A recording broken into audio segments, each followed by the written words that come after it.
కర్నూలు జిల్లా హైవే రోడ్లో మహిళలు ఖాళీ బిందెలతో ధర్నాకు దిగారు. మంత్రాలయం మండలం కల్లుదేవకుంటలో 10 రోజులుగా నీటి సమస్య తీవ్రంగా ఉందని గ్రామస్తులు ఆగ్రహం వ్యక్తం చేశారు. అధికారులకు ఫిర్యాదు చేసినా పట్టించుకోవడం లేదని దాదాపు 1000 మంది మహిళలు ఖాళీ బిందెలతో ఆందోళన చేస్తున్నారు.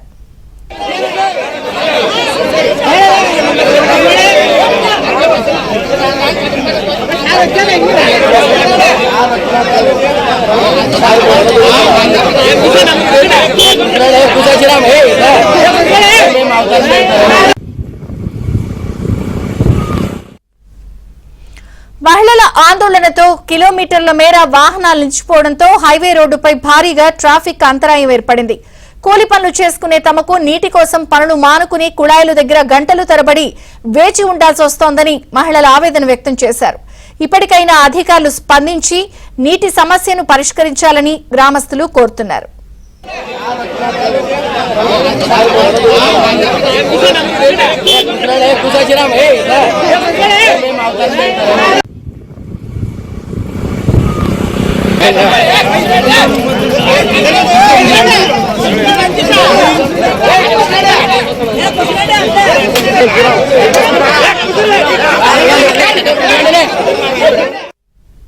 కర్నూలు మంత్రాలయం జిల్లాలో మహిళలు రోడ్డెక్కారు.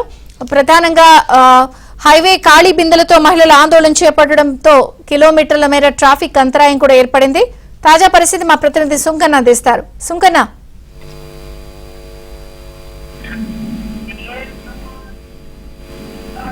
సుంకన్న తాజా పరిస్థితి ఏంటి?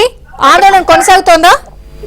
విజయచంద్రిక మంత్రాలయం మండలం కల్లుదేవకుంట గ్రామంలో 10 రోజుల నుంచి నీళ్లు రావడం లేదు. తాగునీటి సమస్య ఉంది, పరిష్కరించాలని స్థానికులు అధికారుల దృష్టికి తీసుకెళ్లారు. అయినప్పటికీ కూడా సమస్య పరిష్కారం కావడంతో చేసేదేమీ లేక జాతీయ రహదారి పైన కూడా దాదాపు 1000 మంది మహిళలు ఖాళీ బిందెలతో రోడ్డు పైన ఆందోళనకు దిగినటువంటి పరిస్థితి. దీంతో కిలోమీటర్ల మేర ట్రాఫిక్ జామ్ అయింది. ఇప్పుడు 10th క్లాస్ ఎగ్జామ్స్ కు వెళ్లేటువంటి విద్యార్థులు కూడా చాలా ఇబ్బందులు గురయ్యారు. ఎందుకంటే ట్రాఫిక్ దాదాపు గంట సేపు ఆగిపోయింది.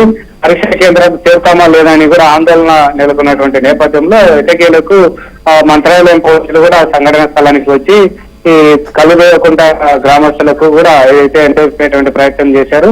ఆందోళనకారులతో మాట్లాడి ఇప్పుడు ఎగ్జామ్స్ ఉన్నాయి కాబట్టి పిల్లలకు భవిష్యత్తును దృష్టిలో పెట్టుకొని మీరు ఆందోళన నిర్వహించాలి, ఈ సమస్య ఏదైతే మీ సంబంధిత అధికారులతో మాట్లాడతామని మంత్రాలయం ఎస్ఐ కూడా ఏదైతే పిల్లలకు చెప్పేటువంటి ప్రయత్నం చేశారు. అయినప్పటికీ 10 రోజుల నుంచి నీళ్లు రావడం లేదు, మేము ఎలా తాగాలి, వ్యవసాయ బోర్ల దగ్గరికి వెళ్ళి తీసుకొచ్చుకుంటున్నాము, కిలోమీటర్ల మేరకు ఎండకు పోయి తీసుకొని వస్తున్నాము, కూలీ పనులకు వెళ్ళాలంటే కూడా చాలా ఇబ్బందిగా ఉంది. చాలా మంది ఇక్కడ బతుకు తెరువు లేక వేరే ప్రాంతాలకు కూడా వలస వెళ్ళినటువంటి పరిస్థితి. ఉన్న వాళ్ళకు కూడా నీళ్లు అందడం లేదు.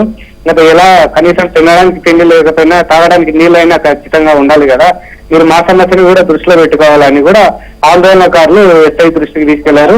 మీరు తప్పకుండా మీ సమస్యను సంబంధిత అధికారులతో మాట్లాడి సమస్యను పరిష్కారం అయ్యేలా కృషి చేస్తామని హామీ ఇవ్వడంతో ఆందోళనకారులు కూడా ఏదైతే నిరసనను విరమించి ఏదైతే గ్రామానికి వెళ్ళిపోయినటువంటి పరిస్థితి. అయితే ఫైనల్ గా వాళ్ళు చెప్పింది ఏంటంటే ఈ మాట విని వెళ్తున్నాము, ఈ సమస్య కింద పరిష్కారం కాకపోతే మళ్ళీ ఆందోళన చేస్తామని కూడా వాళ్ళు చెప్పినటువంటి పరిస్థితి. మొత్తం మీద అయితే అధికారులు ఇప్పటికైనా దృష్టి పెట్టి ఈ తాగునీటి సమస్యను పరిష్కరించాల్సిన అవసరం ఎంతైనా ఉంది. విజయచంద్రిక.